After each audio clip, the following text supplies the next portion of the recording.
Olá, você saberia definir o que é graça? O que é a graça de Deus? Se alguém pedisse para você definir o que é graça, o que você falaria? Ouça este hino aqui, um pedacinho só desse hino, e acredito que este hino, ele define de uma forma muito compreensiva o que vem ser a graça de Deus.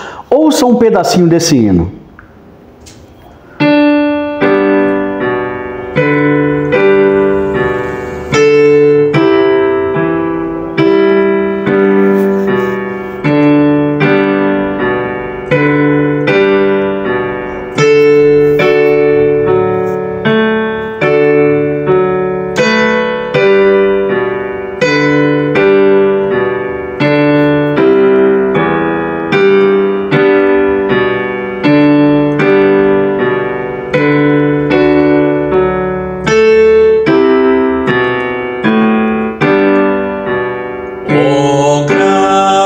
Graça excelsa de Jesus, perdido me encontrou,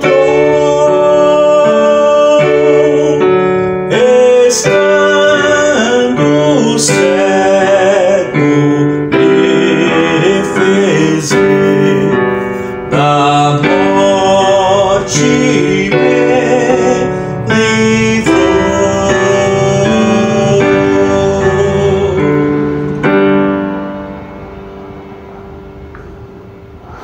Este hino é um clássico, Amazing Grace, maravilhosa graça. E este hino foi composto por John Newton. Quem era John Newton? John Newton, ele era um capitão de navio negreiro. Ele traficava escravos e ele era uma pessoa má, perversa, mundana, ruim. Ele mesmo se autodeclara isso. Até o momento em que a graça de Deus o alcançou e ele passa então de um traficante de escravos, um capitão de navio negreiro, ele passa então dessa pessoa horrível, como ele mesmo se declara, para um pastor anglicano. Outrora, ele capturava escravos e vendia, traficava, ou melhor, capturava pessoas, né? E vendia para que essas pessoas se tornassem o quê? Escravas. Então ele fazia isso antes da graça de Deus o alcançar. No momento que a graça de Deus o alcançou, agora ele passou a lutar pela liberdade dos escravos.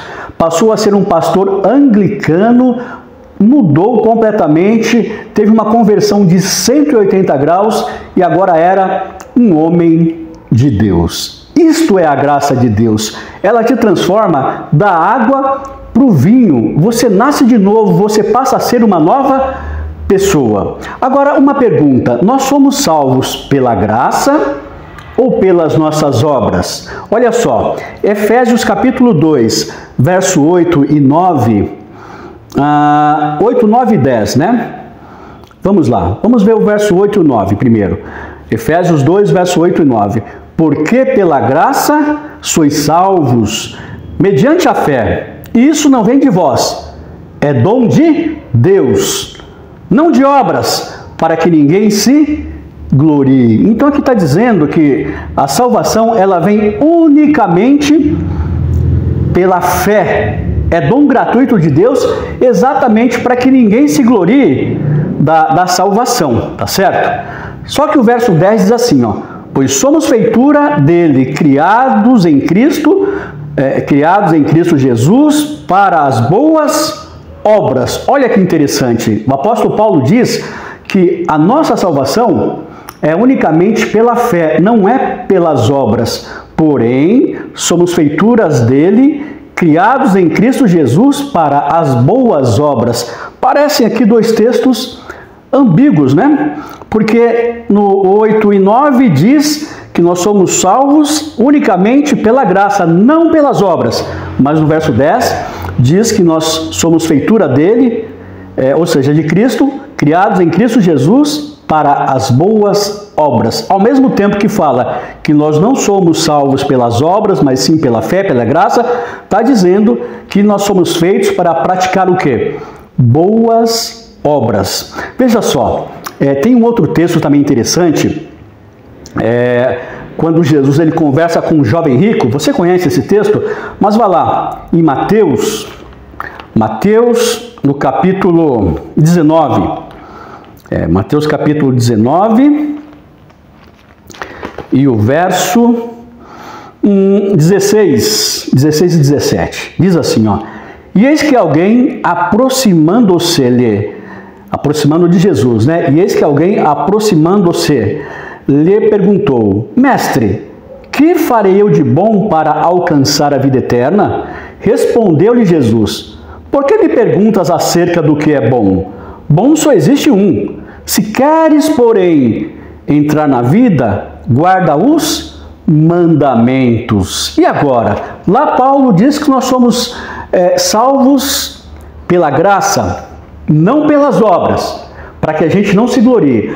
Agora Jesus aqui, ele fala para o jovem rico e reverbera até nós, que para herdar a vida eterna, nós temos que guardar o quê? Os mandamentos. E ele começa depois aqui a citar os 10 mandamentos. Ó. Ele começa a citar: não matarás, não adulterarás, não furtarás, não dirás falso testemunho. Ou seja, Jesus ele aponta para o decálogo, para os 10 mandamentos. E Jesus é muito claro: só vai entrar lá no céu, só vai herdar a vida eterna quem guardar os 10 mandamentos de Deus. E agora?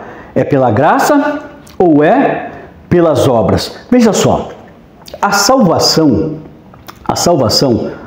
nunca foi e nunca será pelas obras. Porque se assim fosse, não precisaria Jesus morrer por nós.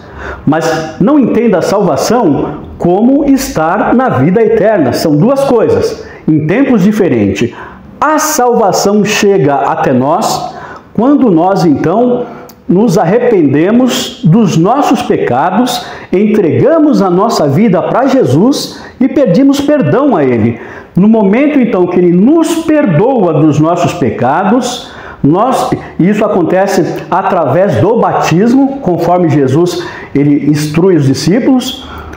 Quando isso acontece, nós somos imputados como justos lá no céu, não pelos nossos méritos, não pelas nossas obras, mas pelos méritos e pelas obras de Jesus. Então a salvação nada mais é do que você deixar de ser um escravo do pecado para sair do pecado. Você vai continuar sendo um pecador, mas não aquela pessoa que deliberadamente comete pecados. Então, a salvação está aqui no contexto, na semântica de perdão dos nossos pecados. Nós somos salvos quando aceitamos a Jesus como nosso único Salvador.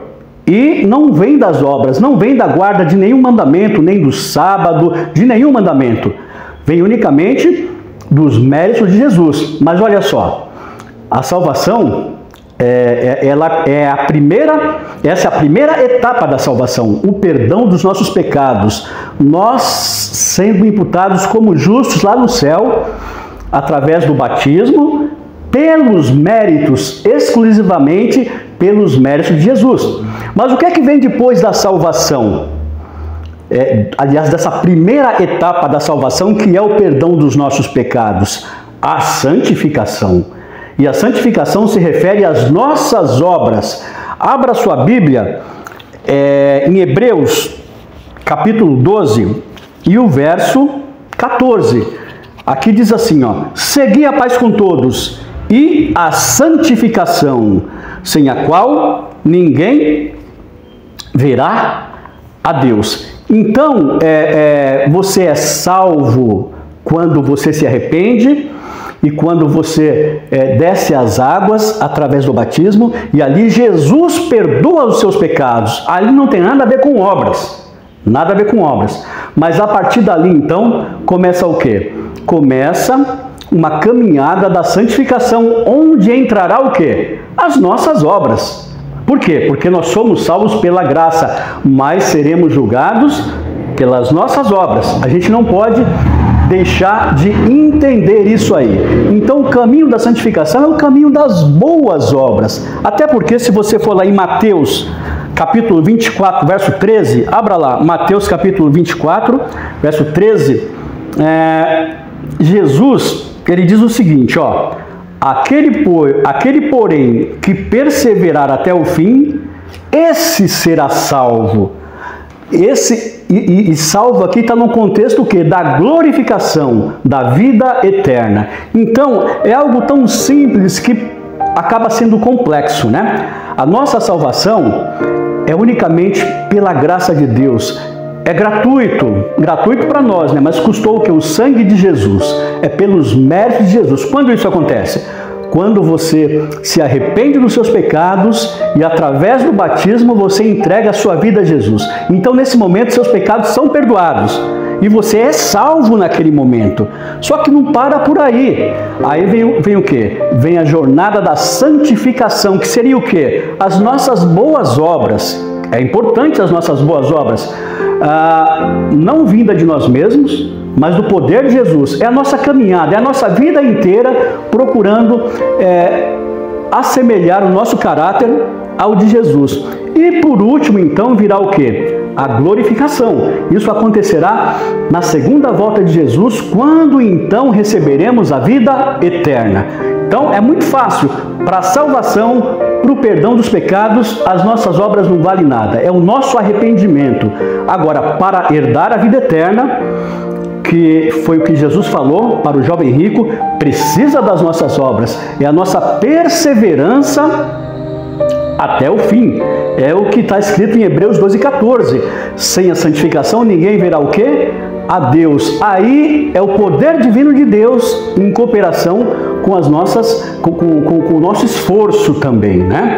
Então, uma coisa é você ser salvo, uma coisa é os seus pecados ser perdoados, outra coisa é você entrar na vida eterna.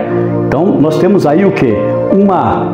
Várias etapas, né? Salvação, perdão dos pecados, santificação, nossa vida, né? De acordo com a palavra de Deus, e aí entra as obras, claro que sim, nós perseverando até o fim. E por último, a glorificação, que acontecerá na volta de Jesus, para então herdarmos a vida eterna. Então é uma coisa simples, mas que por ser tão simples, a gente às vezes faz com que fique o quê? Complexa. Salvação unicamente pela graça, mas Cristo nos salvou, como o próprio apóstolo Paulo fala, lá em Efésios, para que praticássemos o quê? Boas obras. Lembra lá o que diz a Bíblia? Que a fé sem as obras, ela não é genuína, ela é morta. Espero ter contribuído aí para o entendimento do que vem ser a graça de Deus, do que vem ser a salvação e do que vem ser herdar a vida eterna.